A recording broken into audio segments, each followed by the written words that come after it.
everyone, welcome back to Yusuf Reacts. Today, we're diving into the world of espionage, high-stakes poker, and intense action with the 2006 film Casino Royale.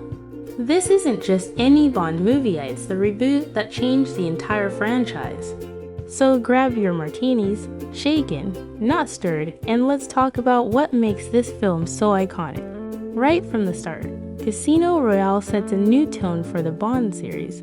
We're introduced to a more vulnerable, raw version of James Bond, played by Daniel Craig in his first outing as 007. The film opens with a brutal chase sequence where Bond earns his license to kill. It's a stark contrast to the suave, tuxedo-wearing Bond we're used taught this guy as a brawler. And it's instantly clear that this Bond is far more grounded than the ones before him. Now, let's talk about Daniel Craig's portrayal of James Bond. Gone are the days of Bond being an unflappable, womanizing super spy. Craig's Bond is more human, with emotional depth. We see him struggle, fail, and grow throughout the film. And that's what makes him stand out. He's tough, sure, but he's also vulnerable. The movie does a fantastic job of showing us the beginning of Bond's journey, the evolution of a man who's learning what it means to be a hero. So, what's the plot all about? At its core, Casino Royale is a story about trust, betrayal, and revenge. Bond is sent on a mission to take down an international banker, Chiffre, who funds terrorists. The game, a high-stakes poker tournament at the Casino Royale in Montenegro. Bond must win the game to stop Chiffre from escaping the clutches of the law. But of course, things aren't that simple. Enter Vesper, Lynd, played by Eva Green, one of the most memorable Bond girls. She's smart, independent, and holds her own against Bond's charm. As their relationship develops, we get deeper into the theme of trust. Can Bond ever fully trust anyone? Casino Royale asks that question and doesn't shy away from the consequences of betrayal. When it comes to action, Casino Royale delivers in spades. From the brutal parkour chase in the opening sequence to the high-speed car chases, every action scene is tight and visceral. Bond isn't a superhero here. He's an agent who gets hurt. This physicality adds to the realism of the film. Let's talk about the villain. Mads Mikkelsen's portrayal of Chiffre is a masterclass in subtle menace.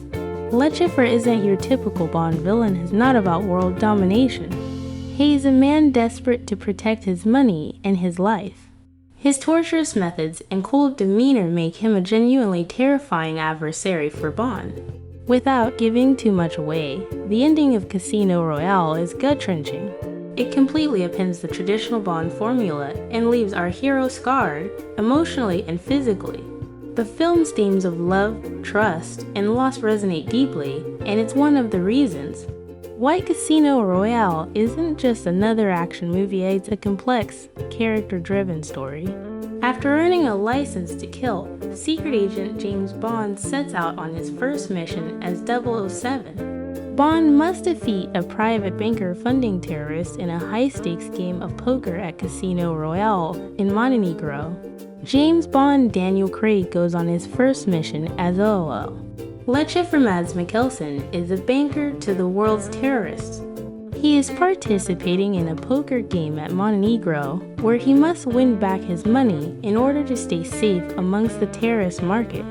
The boss of MI6, known simply as M. Dame Judi Dench, sends Bond, along with Vesper, Lynd, Eva Green, to attend this game and prevent Chiffre from winning. Bond, using help from Felix Leiter, Jeffrey Wright, René Mathis, Giancarlo Giannini, and having Vesper pose as his partner, enters the most important poker game in his already dangerous career. But if Bond defeats Chiffre, will he and Vesper Lynd remain safe? MI6 operative James Bond Daniel Craig gains promotion to OO agent status by assassinating the targets. Traitors Section Chief Dryden at the British Embassy in Prague and his contact, Fisher. In Uganda, the mysterious Mr.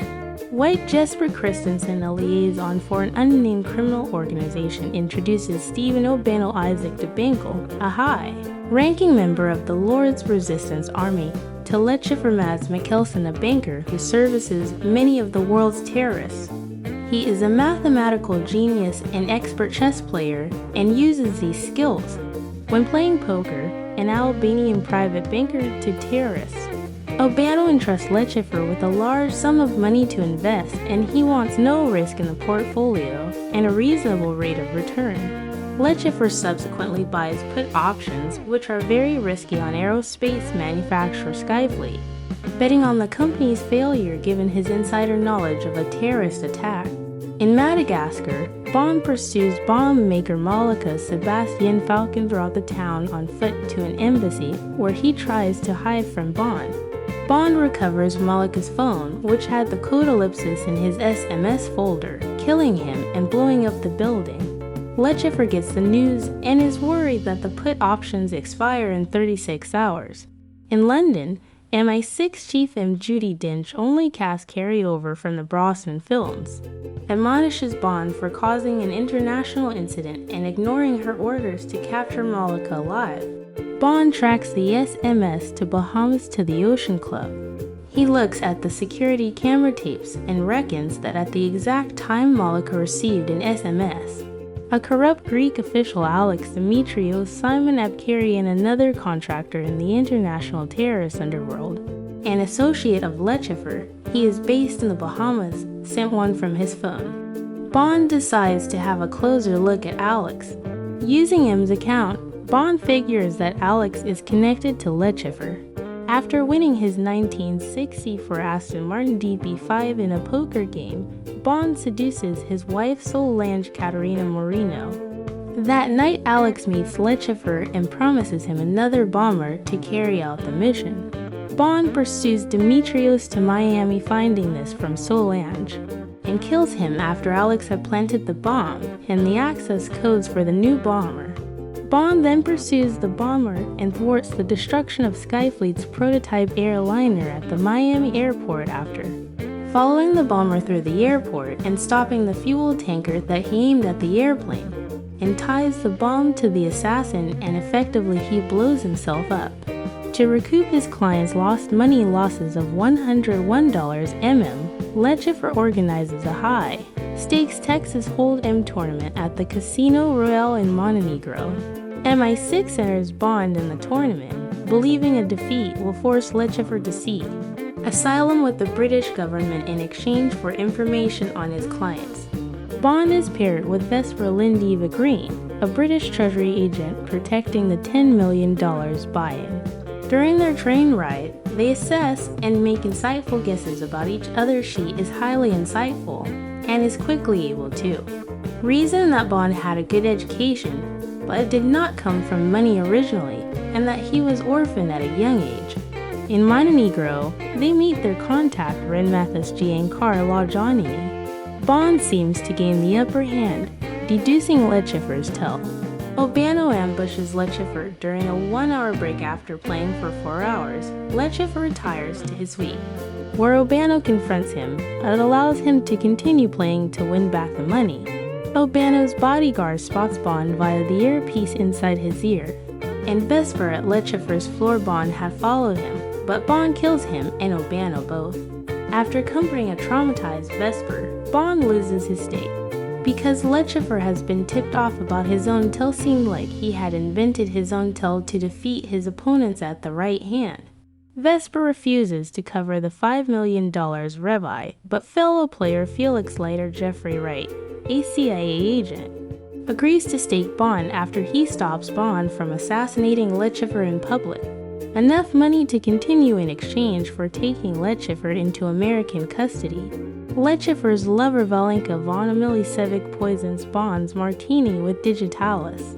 Retrieving an antidote and defibrillator from his Aston Martin DBSB-12, Bond passes out, but Vesper rescues him. Bond returns to the game, which culminates in a $115 million hand that Bond wins with a straight flush. Apparently tipped off by Mathis, Chiffre kidnaps Vesper and uses her to trap Bond. Chiffre brings the captives to an abandoned ship and tortures Bond hits his balls with a heavy knotted rope to reveal the account number and password to the winnings, but Bond refuses even when Chiffre lets Bond believe that Vesper is being raped in the next room. Mr. White bursts in and kills Chiffre as punishment for betraying the trust of his organization. By gambling with their money, leaving Bond and Vesper alive, Bond awakens in an MI6 hospital and has Mathis arrested as a traitor.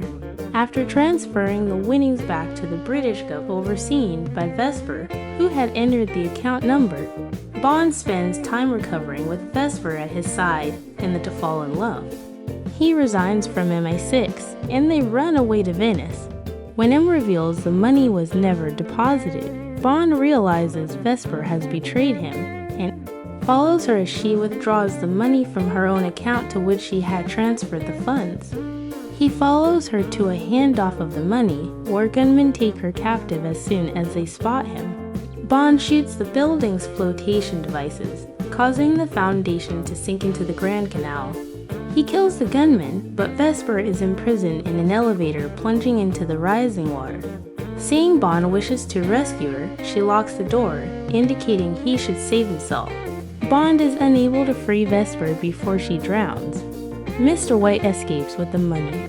M informs Bond the organization behind Chiffre threatened to kill Vesper's lover-boyfriend unless she became a double agent. When Bond coldly renounces Vesper as a traitor, saying the bitch is dead, M deduces that she likely made a deal later with White, trading the money for Bond's life. Bond returns to service, realizing Vesper left her phone to help him.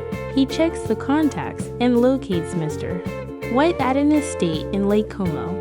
Shooting him in the leg, 007 introduces himself, then names Bond, James Bond. At the end of the day, Casino Royale redefined the James Bond franchise. It gave us a more human, flawed Bond and set the tone for the films that followed. Daniel Craig's performance is unforgettable, and the film's thrilling. Action, layered characters, and emotional depth make it one of the best Bond films to date. If you haven't seen it yet, it's definitely worth a watch. What do you think about Casino Royale? Let me know your thoughts in the comments below. Don't forget to like, subscribe, and hit that bell for more content on your favorite films. Until next time, keep your martinis dry and your bonds unbreakable. See you at the next review.